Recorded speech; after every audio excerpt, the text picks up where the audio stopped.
A protest line filled with actors holding signs they didn't write.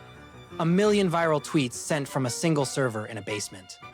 And a citizens movement that was actually founded by the oil company it claims to regulate. By the end of this video, you will understand exactly how astroturfing has hijacked modern democracy and why the public opinion you see online is actually a commercial product purchased by the highest bidder. You are about to discover that the grassroots are fake and the ground you are standing on is synthetic. Stop looking at the trending topics on your phone. Look at the feeling of isolation in your chest. You feel like the world has gone mad. You see millions of people angry about a specific issue and you think, am I the only one who doesn't see it this way? You start to doubt your own sanity. You start to self-censor. You stay silent because you think you are in the minority. You aren't. You are the victim of a consensus hallucination. The stakes here are your reality. Powerful entities are spending billions of dollars to create a fake majority. They want you to believe that everyone agrees with their agenda, so that you will surrender out of peer pressure. They are gaslighting an entire civilization. They are manufacturing a crowd to drown out your individual voice. If you don't learn to spot the fake grass, you will spend your life following a path laid out by people who view you as nothing more than a statistic to be manipulated.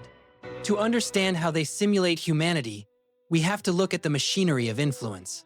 It has evolved from simple bribery into a sophisticated science of deception. It operates in 3 tactical steps. Step 1 is the setup, the front group. This is the mask.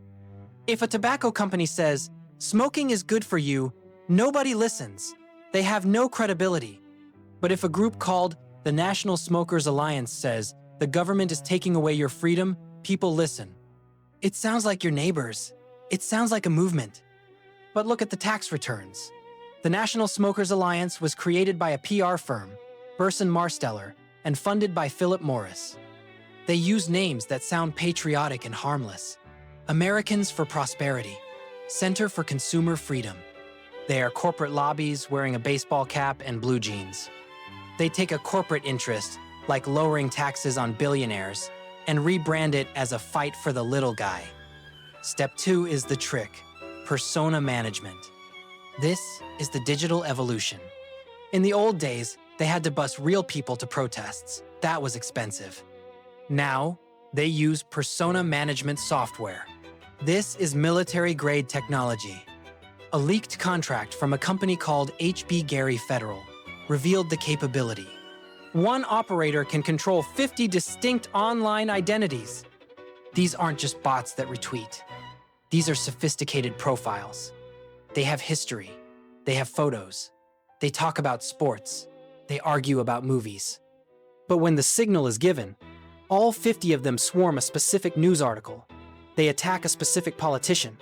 They leave 1,000 negative reviews on a specific product.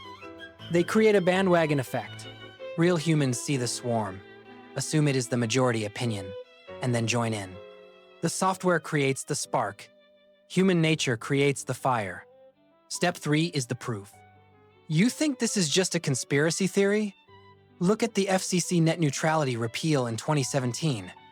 The Federal Communications Commission opened a public comment period. They wanted to hear from American citizens. They received 22 million comments.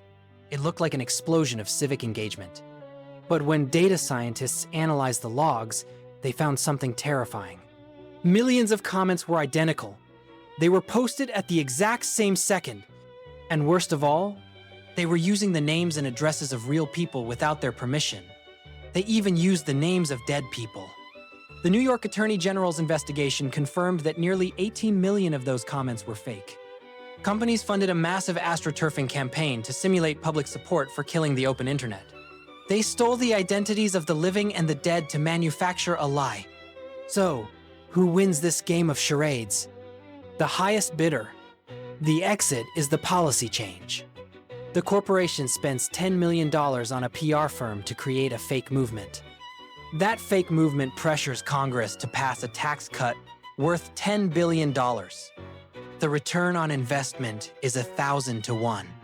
It is the most profitable investment in the world. The politicians know it's fake, but they don't care. They need cover. They need to be able to point to the fake crowd and say, I am just doing what the people want. The AstroTurf campaign gives the politician the excuse they need to sell you out. The villain exits with the legislative victory. The PR firm exits with a fat contract. And you? You exit with a law that hurts you, passed in the name of a public that never existed. Democracy relies on a single, fragile assumption that the government listens to the people. But if the people can be manufactured in a server room, the system is broken. We have moved from government by the people to government by the ventriloquist. You are arguing with bots. You are getting angry at algorithms. You are feeling peer pressure from ghosts. The question isn't, do the people support this? The question is the voice of the people real, or is it just a recording played back by the very power it is supposed to hold accountable?